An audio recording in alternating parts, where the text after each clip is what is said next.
na sa pikas linya ang Bombo Radio Cagayan de Oro alang sa itong Bombo Reports Mindanao Connection. Dula sa 38 degree Celsius. So expected na usab ang tumang alimuot, igang init kaayo nga dagan sa panahon nga klima karong adlaw Bombo Radio Mindanao. Sa mga dagkong mga balita gikan diri sa among lokalidad, tulo na ka mga local government units ang mideklara nga persona non grata kaning usa ka political blogger. Gideklara nga persona non grata kani si Richard Hidarian. Gideklara kini nga persona non grata sa tulo ka mga local government units ang diri sa Northern Mindanao, sa Iligan City persona non grata siya, sa El Salvador City in Misamis Oriental persona non grata si Richard, og sa Valencia City Bukidnon gideklara gyapon nga persona non grata kani si Richard Hidarian. Gumikan lagi sa iyang pamahayag nga Sub-Saharan African level kuno ang Human Development Index sa mga katawhan diri dapita sa Mindanao. So ang rason sa mga konsehal sa maong mga LGU nga gikaminusan kuno niini nga political blogger, kitang mga Mindanaoan, Bombo Radio Mindanao nga perti kuno kay tang pobriha tama sa Sub-Sahara o Sahara sa Africa. Samtang Bombo Radio Mindanao karong adlaw adunay ipahigayon nga santos nga misa diha sa Katedral ni San Agustin 6:30 karong hapon. Special mass kini para sa kang Tatay Digong. Mao ni ang gipahibalo ni Konsehal Girly Balaba. Ang suod kayo sa nahigala ni Tatay Digong. Matod pa ni Konsehal Girly Balaba nga dunay misa nga special mass nga ipahigayon sa Katedral ni San Agustin sa tanang supporters. Unya nagpadayon sab karon ang free t-shirt printing diha sa among Gaston Park. Diin giawhag ang mga supporter ni Tatay Digong nga magdala og t-shirt nga green, white or black kay naay free t-shirt printing Bombo Radio Mindanao. Manito managkong nga balita og karon ilabyog ta dito dapita sa Bombo Radio Davao pinagi ni Bombo Danica Baguio. Dengan salamat, Bombo Radio Cagayan de Oro, Bombo Lawrence Siralde. Una lakad sa mga panahon diri karon, hapsay kayo nga mong kabunangan waling mga timailhan nga adunay umalabot nga mga pag-ulan. Pagpabarog na sa kadong hugna sa mga balita nga among nahipos karong nga buntaga, gumikan kay update tag nga tukang kanhi Pangulong Rodrigo Duterte human nga mulagi na until now kanunay gihapon nga magbinantayon actually doble ang pagbantay sa mga supporters na gitna sa mga abogado sa pamilya nga Duterte ngadto sa gawas sa ilang panimalay, lakip na usab sa panimalay nila ngadto sa Katigan Turil human nga adunay kainumduman niadto milabay nga adlong Sabado hingpit na gayud matod pang miguwa ang search warrant ngadto sa panimalay ni incumbent Davao City Mayor Sebastian Base Duterte. Apana nagpabilin gihapon karon kining hungihong gumikan kay mulagi na dili gihapon daw nga magpatara ang mga supporters ni FPRRD nga shifting ang ilahang nga ginabuhat sa pagbantay gumikan dili sila musugot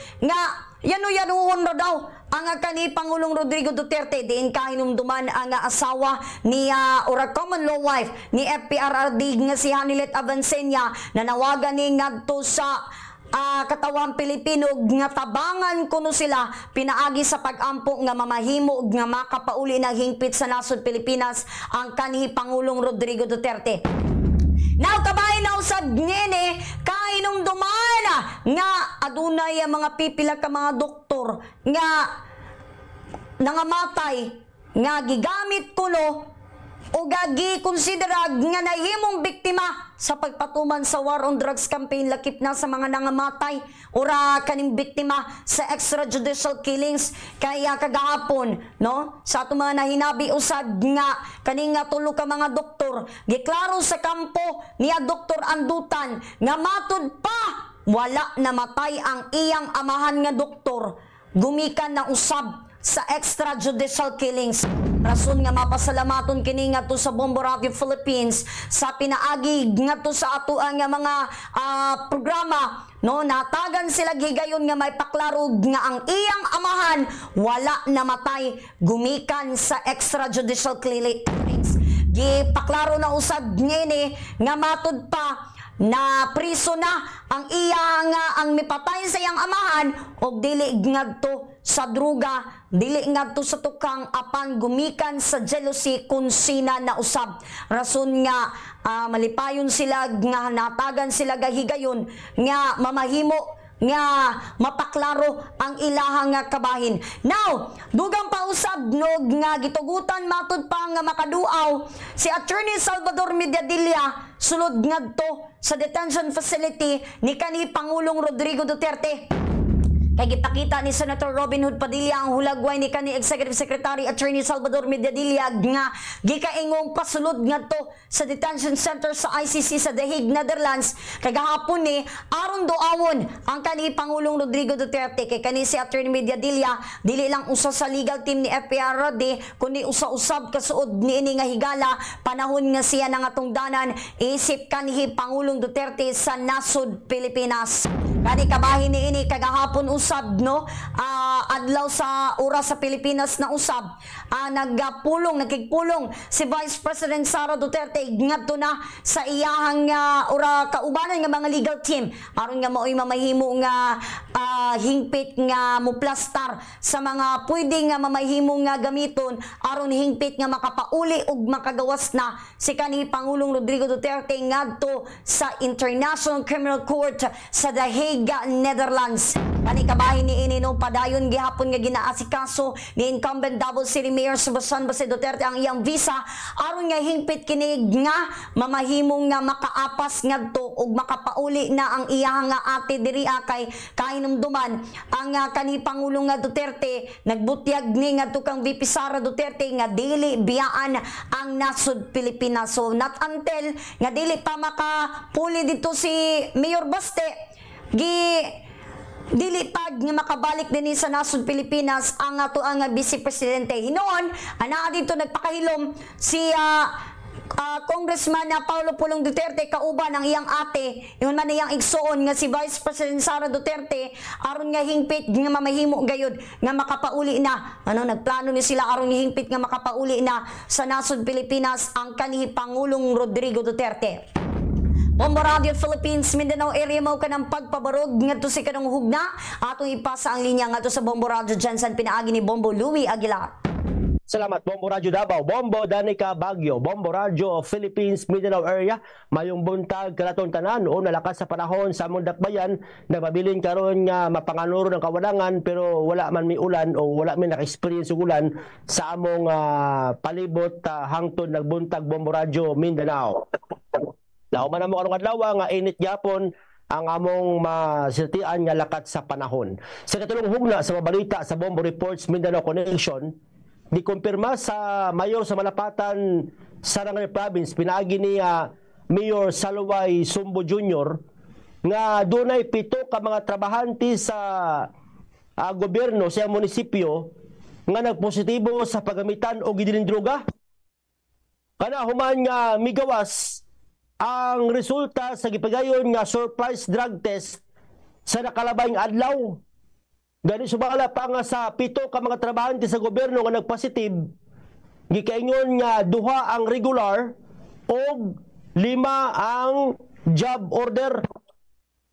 Gani sumala pa sa mayor nga gituyo nga gihimo ang surprise drug test sa tanang mga opisyal o empleyado sa LGU Malapatan, apil ang mga opisyal sa 12 ka barangay sa lungsod, ingon man ang mga empleyado sa mga ahensya sa national government nga nakabase diya sa iyang lungsod usama sa otoridad kay may kalabutan gihapon kana sa hugod na kampanya sa lokal na gobyerno sa Malapatan batok sa gidili nga droga o pamaagi usab kana sa hugot nga pagbonitor di lang sa mga empleyado apil na ang tanang katawhan sa Malapatan kabahin sa unsa mang kalihukan nga may kalambigitan sa gidiling droga.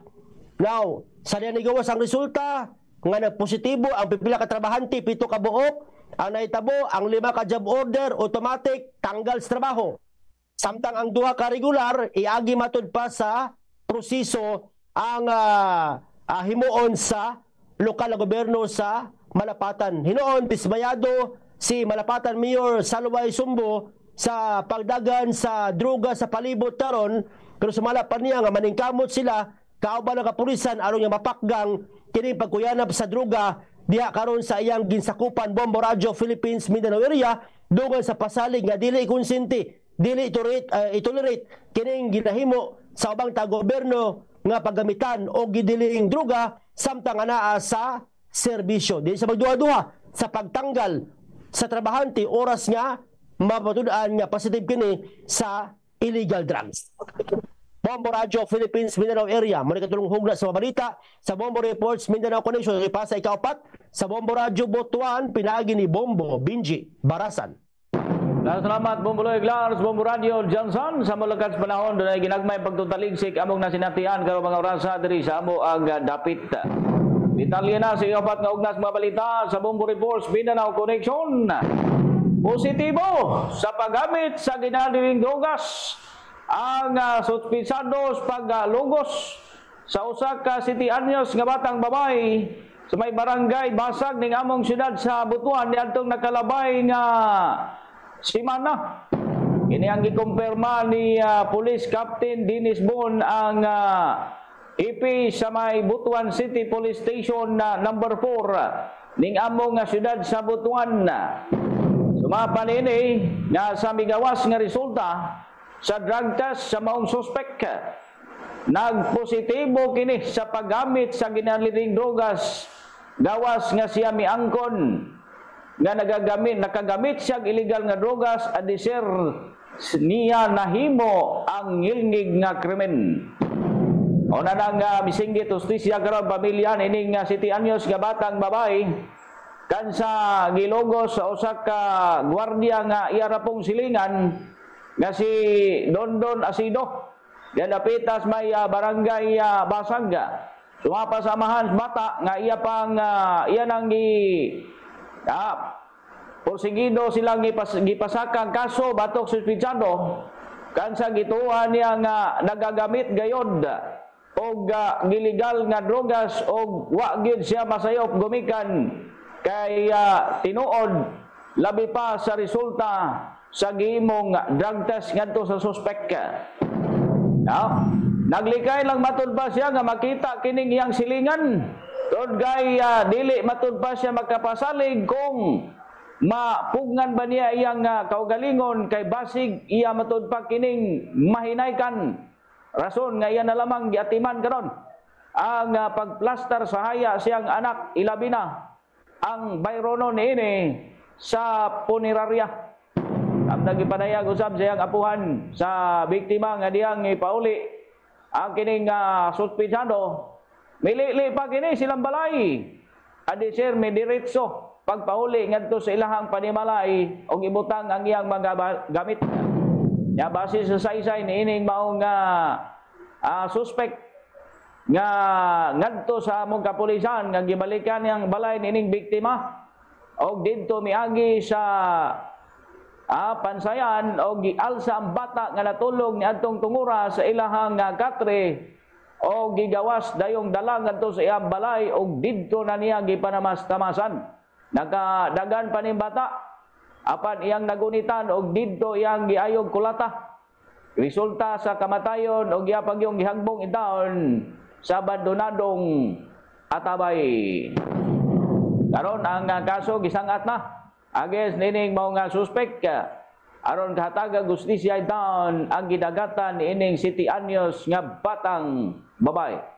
Samtang sa biggest bahin Bombo Radio Mindanao gidugog po sab karon sa bagang doot katawan ning among syudad sa Butuan ang libreng gihanyag t-shirt printing nga adunay printang United Caraga Movement og dunay disenyo nga adunay slogan nga Bring Him Home.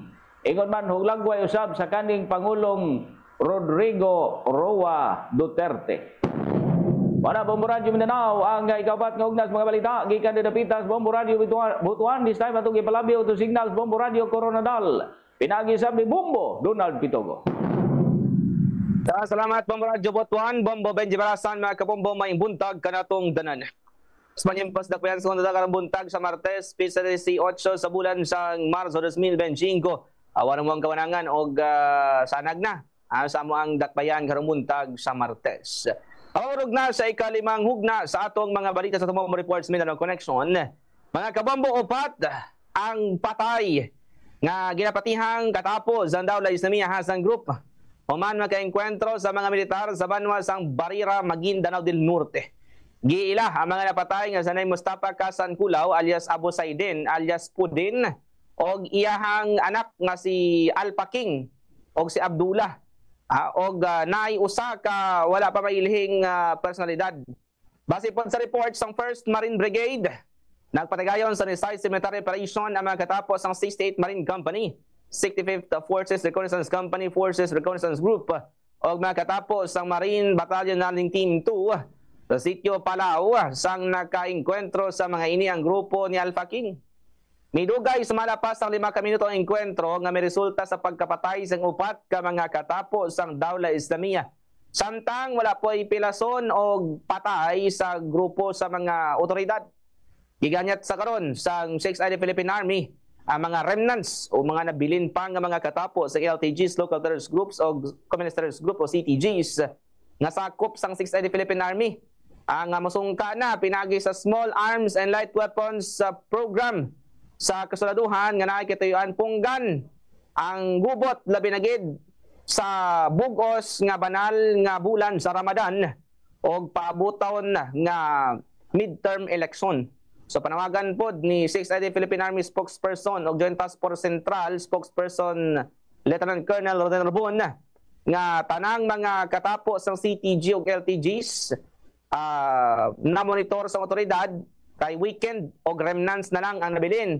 Mao nang ginaganyat na lang po nila nga hindi na kayo gidaghan ang mga supporters o sympathizers nga much better nga musungka na lang sa otoridad o makigangot sa gobyerno kay di po sila lagi madawog sa gobyerno kay bastante rapod ang equipments o mga kinahanglang impormasyon sa gobyerno arong papason ang grupo nga ginapangunahan sa pila ka mga commander sa local terrorist group dinhiya sa area sang South Central Mindanao. Pao kanang ipos naton nga balita nagikan sa area of responsibility sa Bombo Radio Coronadal. Atong ibalik ang koneksyon sa Bombo Radio Cagayan de Oro pinay kang Bombo Lawrence Heralde. Bombo Radio Mindanao, mao kana mga balita sa Bombo Reports Mindanao Connections adlaw nga Martes, Marso 18. Ato nakauban diha sa Bombo Radio Davao, si Bombo Danica Baguio, sa Bombo Radio Jensen, Bombo Louie Aguilar, Bombo Radio Butuan, Bombo Benji Barasan, Bombo Radio Coronadal, si Bombo Donald Pitugo. Gikan diri sa Bombo Radio Cagayan de Oro, sa Bombo Lawrence Heralde, kaming tanan mo ingon para sa pambansang radyo ng Pilipinas, Basta Radio Bombo. O ka na mga kabombo ang naglangkob sa tunga Bombo Reports Mindanao Connection.